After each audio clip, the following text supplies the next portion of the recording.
ঈদ উপলক্ষে বাড়ির পথে মানুষ, উত্তরের সড়কপথে বাড়ছে চাপ, কিছু পয়েন্টে দেখা দিয়েছে জটলা।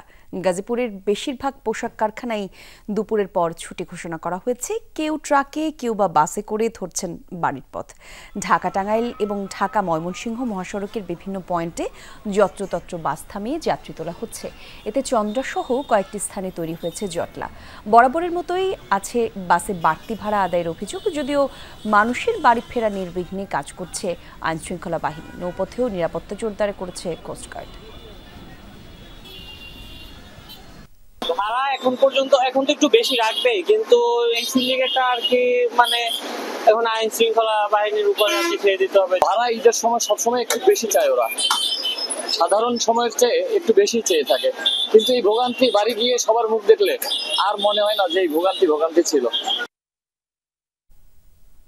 এদিকে সাভারের নবীনগর চন্দ্রা এবং আবদুল্লাপুর বাইপাইল মহাসড়কেও বেড়েছে যাত্রী ও যানবাহনের চাপ। দুপুরের পর শিল্পাঞ্চল আশুলিয়ার বিভিন্ন কারখানায় ছুটি ঘোষণার পরপরই ঘরমুখো মানুষের চাপ বাড়তে থাকে মহাসড়কে। সড়কের দুই পাশে সৃষ্টি হয় যানবাহনের দীর্ঘ সারি।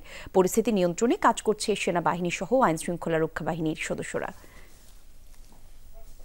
রাস্তার পরিস্থিতি তো খুবই খারাপ, তারপরে ভাড়া তো বেশি চাবে, এটা তো তাদের একটা কন্টিনিউ। গাড়ির পরিস্থিতি অনেক ভালো নয়, আধা ঘন্টা ধরে এখানে দাঁড়ায় আছে। ঈদ উপলক্ষে একটু বেশি থাকে, কিন্তু এখন মনে হয় ইদানিং একটু বেশি চাইতেছে।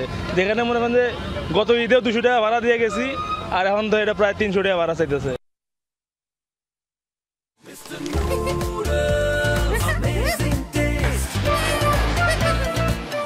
গাজীপুরের চন্দ্রা থেকে আমাদের সঙ্গে সহকর্মী হোসেন আলী বাবু এরই মধ্যে যোগ দিয়েছেন। বাবু, একটু জানাবেন, চন্দ্র অংশ তো কলকারখানা ছুটি হবার পরে জটলা তৈরি হয়েছে, যেমনটা আমরা সংবাদে জানাচ্ছিলাম। যানবাহন চলাচলের কি অবস্থা একটু আমাদের জানাবেন। সকাল থেকেই আসলে ঢাকা টাঙ্গাইল মহাসড়কের যে চন্দ্রামোড়, সেই চন্দ্রামোড়ে বেশ যাত্রীদের চাপ রয়েছে। দুপুর পর থেকে তারও বেশি আর কি বেড়েছে। যাত্রীর চাপ যেমন রয়েছে, গাড়ির চাপও কিন্তু রয়েছে। গাজীপুরের যে প্রায় শিল্প অধ্যুষিত এলাকায়, এই শিল্প অধ্যুষিত এলাকায় প্রায় 2000 উপরে শিল্প কারখানা রয়েছে। ইতিমধ্যেই আসলে প্রায় 40 ভাগ শিল্প কারখানা ছুটি ঘোষণা করা হয়েছে। তারপর থেকেই আসলে এই ঢাকা টাঙ্গাইল মহাসড়কের যে চন্দ্রামোড়, সেই চন্দ্রামোড়ের যাত্রীদের চাপ যেমন বেড়েছে, গাড়ির চাপ তেমন বেড়েছে। তার পাশাপাশি আরেকটু তথ্য দিয়ে রাখি, অন্যান্য বছরের মতো এবার কিন্তু আসলে হাইওয়ে পুলিশ এবং জেলা পুলিশ যেভাবে কাজ করছে, তার সাথে কিন্তু আসলে এবার সেনাবাহিনীর যারা সদস্য রয়েছেন, তারাও কিন্তু আসলে মহাসড়কে রয়েছেন। তারা আসলে যেসব গাড়িগুলো রাস্তার উপরে দাঁড় করিয়ে যাত্রী উঠানোর চেষ্টা করছে, তাদেরকে আসলে রাস্তা থেকে সরিয়ে দেওয়া হচ্ছে এবং সেসব গাড়িগুলো আসলে ডাম্পিং এর জন্য ব্যবস্থা করা হচ্ছে। তার পাশাপাশি বরাবরের মতো যে অভিযোগ যাত্রীদের, যে বাড়তি ভাড়া এবং দীর্ঘ সময় গাড়ির জন্য অপেক্ষা করা, যেসব গাড়ির ভাড়া 200-300 টাকা, সেসব ভাড়া চাওয়া হচ্ছে যে আসলে 1200 থেকে 1000 টাকা, সেই অভিযোগটা কিন্তু তাদের এখনো রয়েছে। তারা যেটা বলছেন যে আসলে বাড়তি ভাড়া চাওয়ার ফলেও আসলে তারা গন্তব্যে যাবে, বাড়িতে যাওয়ার উদ্দেশ্যে তারা বের হয়েছে। ভাড়া যত বেশি হোক, তারপর তারা তার নিজ গন্তব্যে যাবে বলে জানিয়েছেন এখানকার যাত্রীরা। ধন্যবাদ আপনাকে বাবু। একটু সাভারের তথ্য জানতে চাই। সহকর্মী মাহফুজুর রহমান নিপু আমাদের সঙ্গে এর মধ্যে যুক্ত হয়েছেন। নিপু, একটু জানি, আমরা জানি যে সাভারের আশেপাশে প্রচুর কলকারখানা রয়েছে, ছুটি হয়েছে সেগুলো আজকেই। বিকেলের পর থেকে ঘরমুখো মানুষের চাপ কেমন মহাসড়কে, সেই তথ্যই জানতে চাই।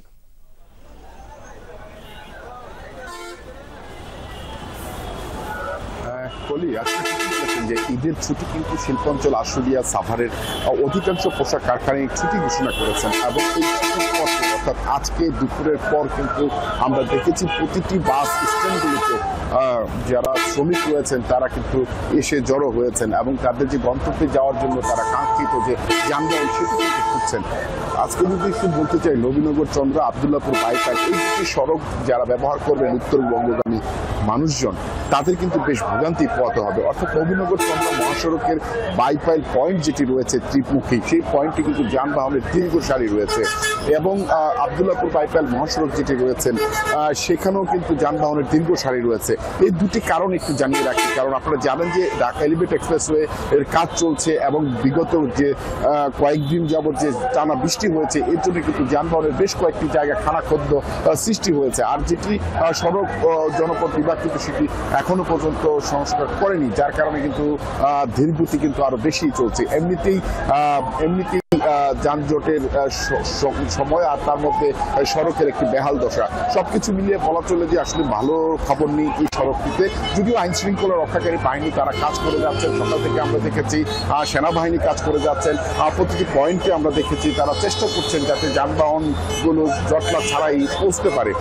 আরেকটি বিষয় যেটি জানিয়ে রাখি সেটি হচ্ছে যে আমরা কিছুক্ষণ আগে দেখেছি যে আপনি জানেন যে ঢাকামুখী এবং ঢাকা থেকে বের হওয়া দুই মুখেই কিন্তু যানবাহনের দীর্ঘ সারি রয়েছে। আগে একমুখী টানার থাকলেও এখন কিন্তু দুই মুখী থেকে আইন শৃঙ্খলা রক্ষাকারী বাহিনী তারা কিন্তু কাজ করে যাচ্ছেন।